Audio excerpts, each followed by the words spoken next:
Okay, folks, let's go ahead and get started. Good morning. Once again, this is Mr. Rick. I'm coming to you live from my office here on campus.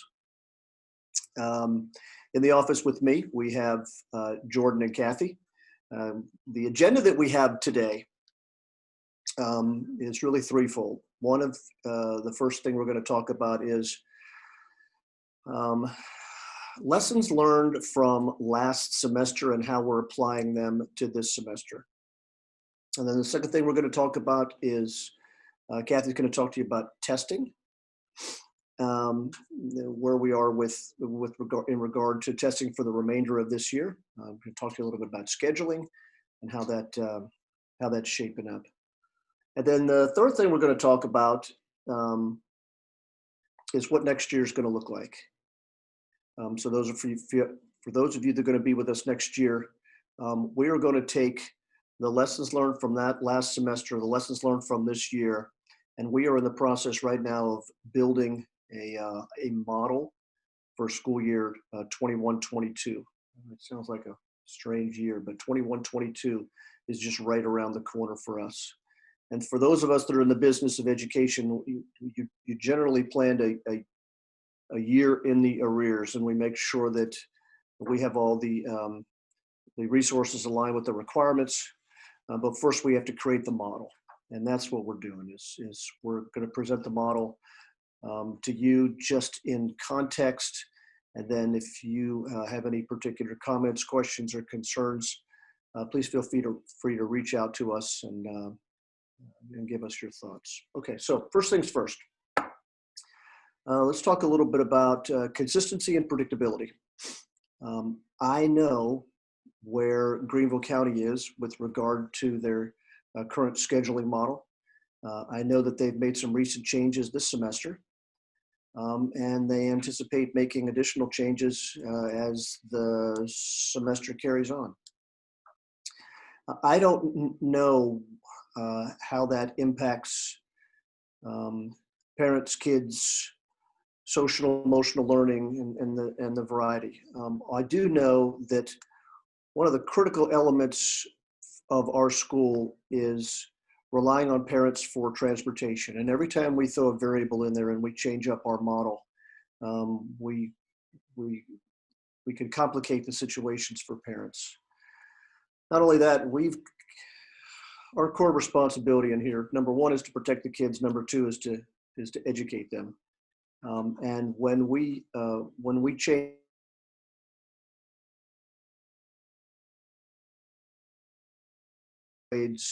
student social emotional learning, and just the overall health balance of our kids. So what I'm telling you is that's a long way of saying, guys, we are not changing our model. Okay, so one of the things that we have, whether right or wrong, we've been consistent and we've been predictable, and we've been able to take our school with the space that we have, the teachers that we have, and all the resources that we have in the school, and we've been able to make this thing work.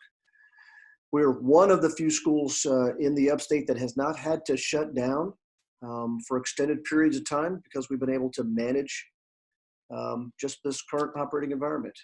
So that said, we want to continue to do this semester. Continue to do what? Here's what we're doing. You all know that we have a model that's based on two cohorts. We have a blue cohort and a gold cohort. And that's a Monday through Thursday rhythm with a Friday tutoring opportunity, asynchronous, essentially makeup lesson professional development day. And I'm going to talk about that in greater detail because that has been a very successful program that we want to leverage not only this semester, but next semester. So to back up, to summarize what I just said, what we have is working. We have opportunities to make it work better for us, but we feel that changing the model at this point at school would not be advantageous to all of us. So now, guys, it's a very dynamic situation. the variables change for us as the needs of the nation and the requirements change. So I think, though, that over the next few months that we will start to find ourselves in more of a predictable phase here at school, and that we're going to be able to manage this model for the remainder of the school year. Here's what we have to do better. Two things. One of them, it's the virtual integration. When the kids are not in the building, we see a definite drop in their academic performance. So it almost looks like this. When the kids are in the building, they're engaged. They are more engaged in the building than I've ever seen them engaged. The classroom management is superb. The kids are doing the right things. There are not disciplinary issues in the building. These kids are coming in here very intentional, and they're. I wish I could take my computer out there and I could show you, because it's pretty awesome. So we know that works. Our overall goal in the future is to get all the kids in the building, and we will do that. The challenge is when they're at home and they're doing their asynchronous work, we see significant levels of disengagement. So here's one of the things we know. When your kids are at home and they're sitting behind their computers, they're not always doing schoolwork.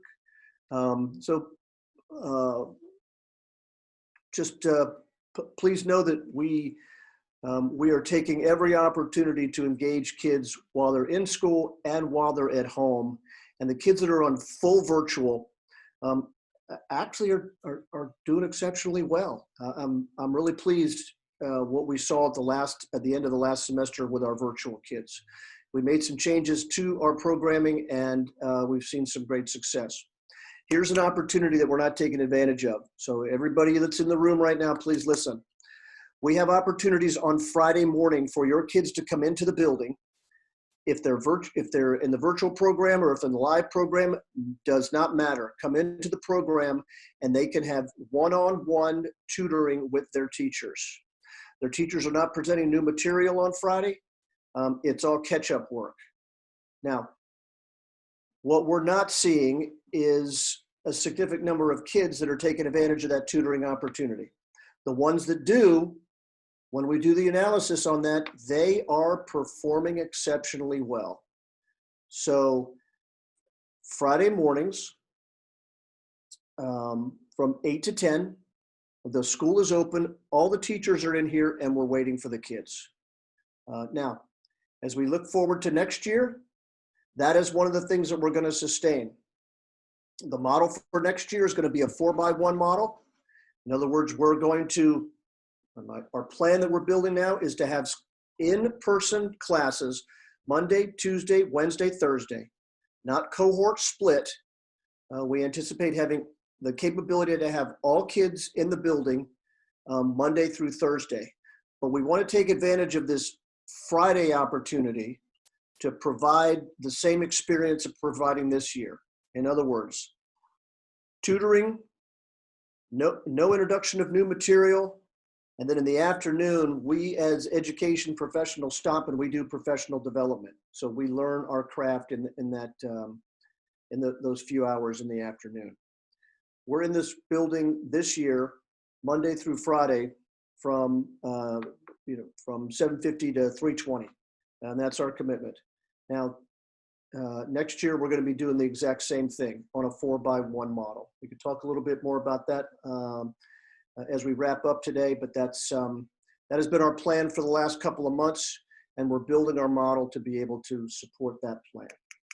Okay, so what we learned from that? We learned that we're going to stay the course, consistent and predictable. Remainder of this year, we're going to continue to work in the cohort models where we have the blue cohort and the gold cohort.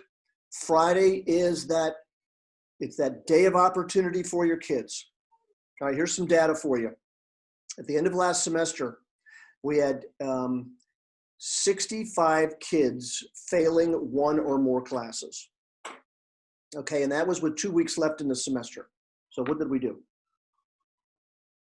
We put together an intervention strategy where we had a teacher, a pro on campus that was a dedicated interventionist, and we analyzed every one of the kids' strengths and challenges, and we worked with them to devise individualized programs of support with the remainder of the 2 weeks.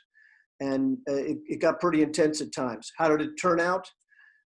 We had 26 kids that failed one or more courses. So that drop from 65 to 26 over a 2-week period just proves that we have the capability, if we just get the kids into the building, specifically during that Friday time, we know we can do it. Okay, so we've got the capability to do that. Okay, so a little bit about lessons learned from last semester. Taking advantage of the Friday opportunities. Building the model for next year using the 4x1 model. We're going to be able to do this in a safe and healthy way. We have plenty of space in this building. We're in the process of working on what we call basically a one-to-one ratio of resources to kids. In other words, we have a lot of small group working tables of 3.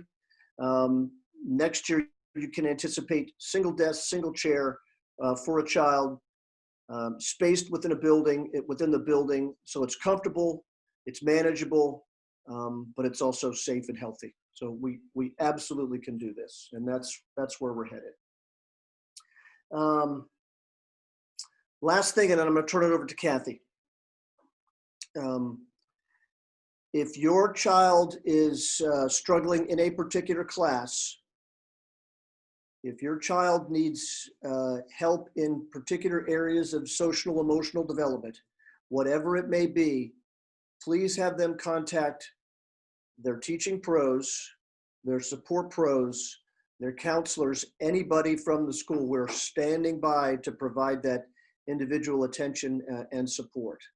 Okay, so what I like to think would be happening is one of the kids may be particularly struggling in Algebra 2. They can contact their teacher and say, listen, I'm really struggling. And the teacher says, come in on Friday morning at 8:30 and we'll sit down and we'll spend the next hour or whatever time needed to get you back up to speed a little bit. Okay, so we're seeing some of that, but not in the levels I think that we need to be doing. If your child is in the virtual program and still wants tutoring, that's absolutely possible. All they have to do is contact their pros. Their pros will be able to find time to be able to individualize those tutoring opportunities for your kids. Okay, so all right, I'm going to turn it over to Kathy, and she's going to talk to you a little bit about testing, and then I'm going to take it back, and we'll wrap up and we'll field some questions, and then we're going to talk a little bit about some of the programming opportunities for next year, what we're considering. Okay, so Kathy, it's all yours.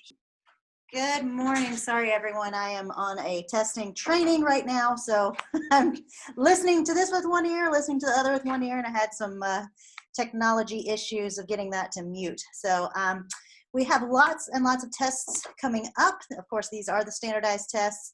You may be seeing in the news some waivers that are being thrown around. The idea of getting some of these tests forgiven. I don't think any of these will go away. I think all of these are going to continue to be in place this year and going forward. As we get to the end of the year and we have EOCs, that would really be the one that might potentially be shifted or changed as we go forward. And we're just going to wait and see what our legislators down in Columbia do with that. Right now, it's not in our hands. So next Tuesday, we have PSAT, that is for 10th graders and 11th graders that signed up for it. If you have not received an email but think your child should be signed up for that, please email me and I will check on that. I believe we have about 40 students here that will be taking it, and I think it's 7 at our other campus at Eagle Ridge. After that, we have a little bit of a lull where we don't have any standardized testing going on, but then starting at the end of February, it really picks up. So 11th graders had the option of taking either the ACT or the SAT, or neither if they wanted to not do either. If you signed your student up for SAT or ACT, you will be getting emails shortly with some more information about that. If you don't receive anything from me and think that you signed your student up for that, please let me know that that is for third year high schoolers. We also have, so February 23rd will be ACT. Then we have the WIN test, which is a career readiness test that will be all juniors, all third year high school students. There is not a whole lot to do for that one in terms of preparation, other than going out online and seeing what career readiness information there may be.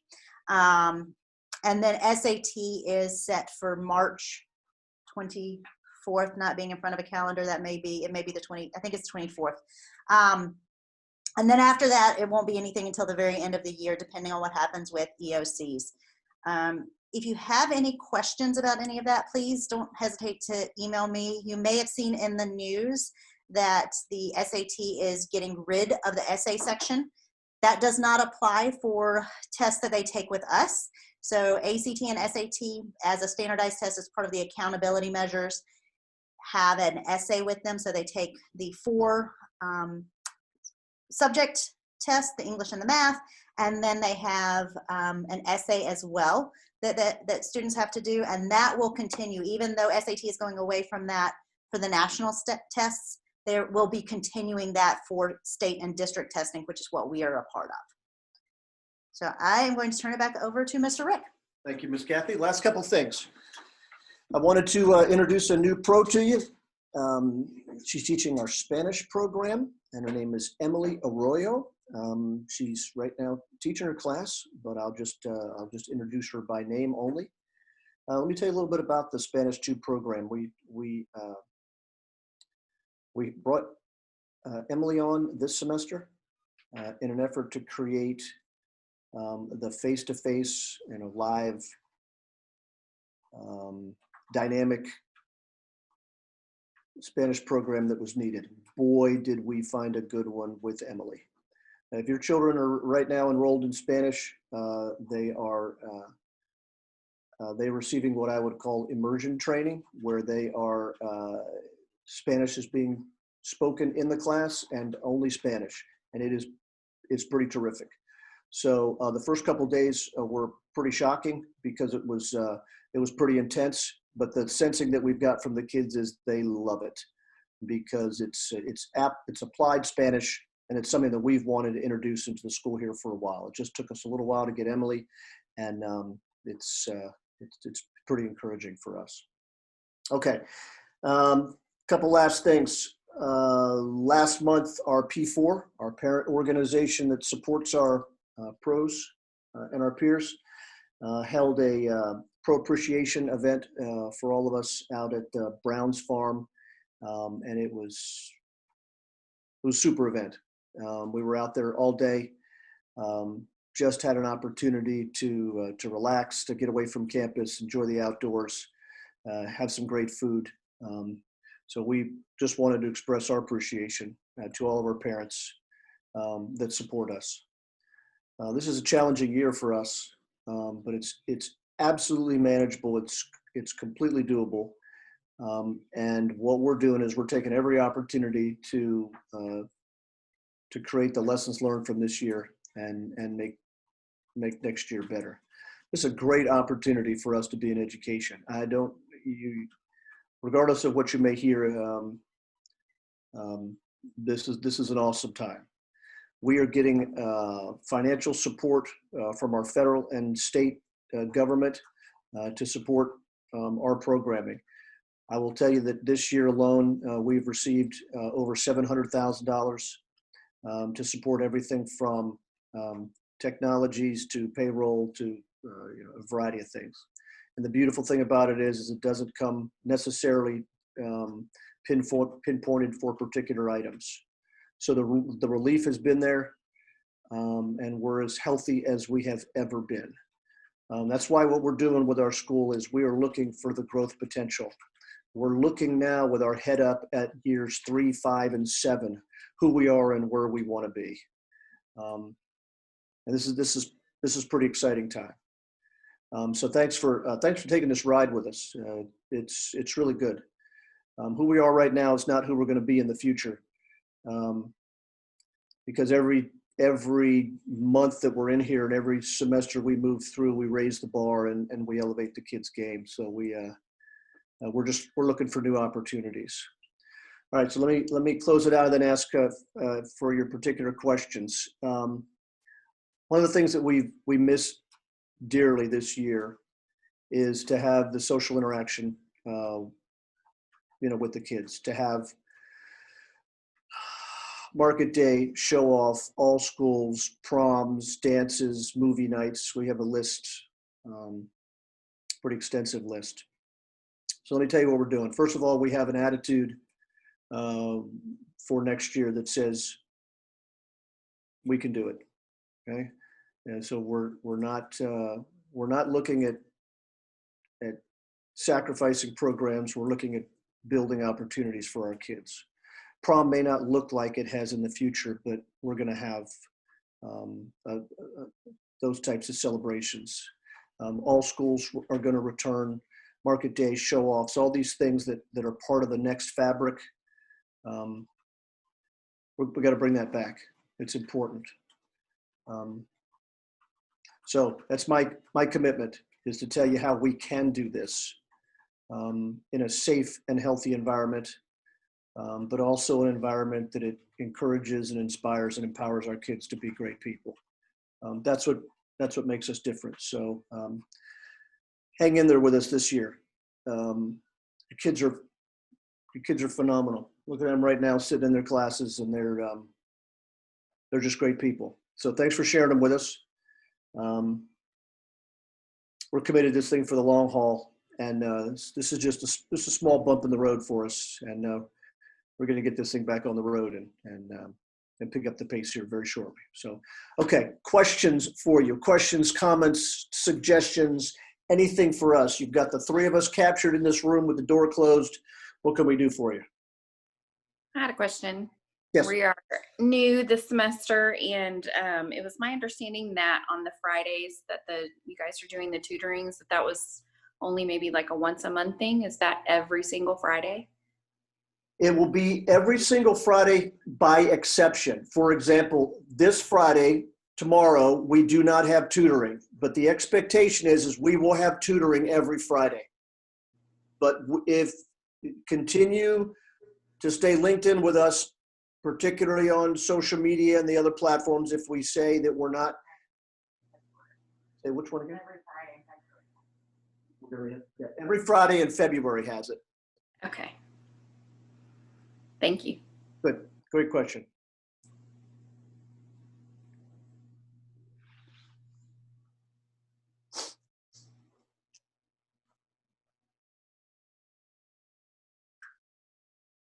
Miss Aubrey, did we forget anything? Anything you want to bring up? No, I was just going to mention that the email will come from me weekly when we're going to be doing tutoring. So you'll get an email on the week to say we're doing tutoring this week. And it also check our Google Calendar, because that's up to date as well, which is on our website.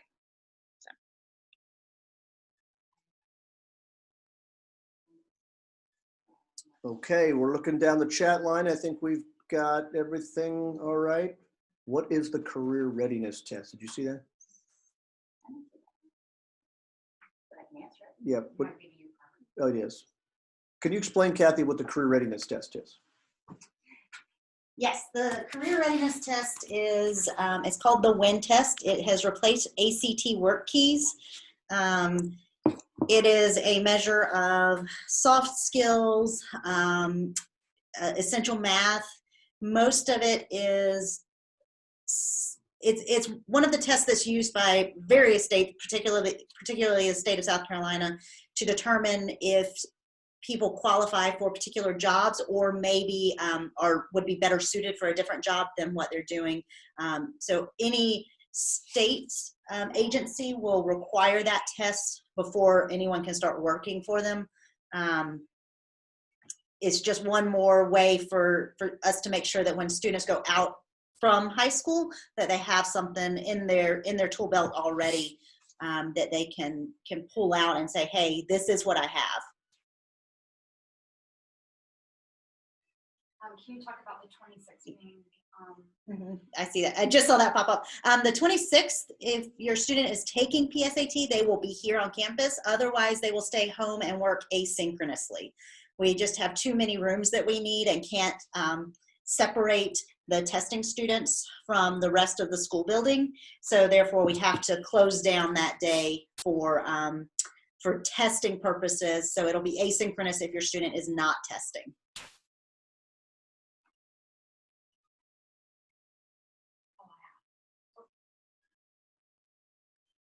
Any other questions?